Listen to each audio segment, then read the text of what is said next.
I'm a huge fan of the Back to the Future trilogy. Those three movies released more than 25 years ago. And I hope you'll give me a little leeway today for a story that's best told on this specific date. I'll focus on the second movie, Back to the Future 2, which begins in 1985 when the main characters, Marty McFly, played by Michael J. Fox, and Doc Brown, played by Christopher Lloyd, use a flying DeLorean time machine to travel to the future. And the date they arrived was today, October 21st, 2015. Meteorologists actually get a shout out early in the movie. It's raining when Marty and Doc arrive on this date in the future in the fictional town of Hill Valley, California. When Marty complains about the rain, Doc looks at his watch and predicts that the shower will end in 5 seconds. And it does. Right on the tick. Amazing. Absolutely amazing. Too bad the post office isn't as efficient as the weather service. Of course, modern weather forecasts aren't down to the second and probably never will be, though hourly forecasts are common now. And some companies try to time rain and snow to the minute.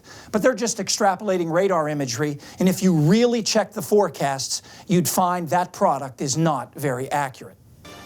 The biggest role that weather plays in the trilogy involves lightning, which is used occasionally as a power source to start the flying DeLorean. In the infamous words of Doc Brown, it takes 1.21 gigawatts, or gigawatts, which means billion, to do that. And while lightning bolts vary greatly, they can produce more than 1 billion watts, though harnessing that is another matter. For comparison, 1.21 gigawatts is about equivalent to the power generated by 500 wind turbines, 8 million solar panels, or 1.6 million horses. As far as predicting what 2015 would be like, the writers took a humorous approach instead of trying to make predictions that would probably be wrong anyway. Flying cars certainly aren't mainstream now, though a few companies are working on them, including Aeromobile, which released a prototype flying car in 2013, and the American company Terrafugia, that has what it calls a street-legal airplane.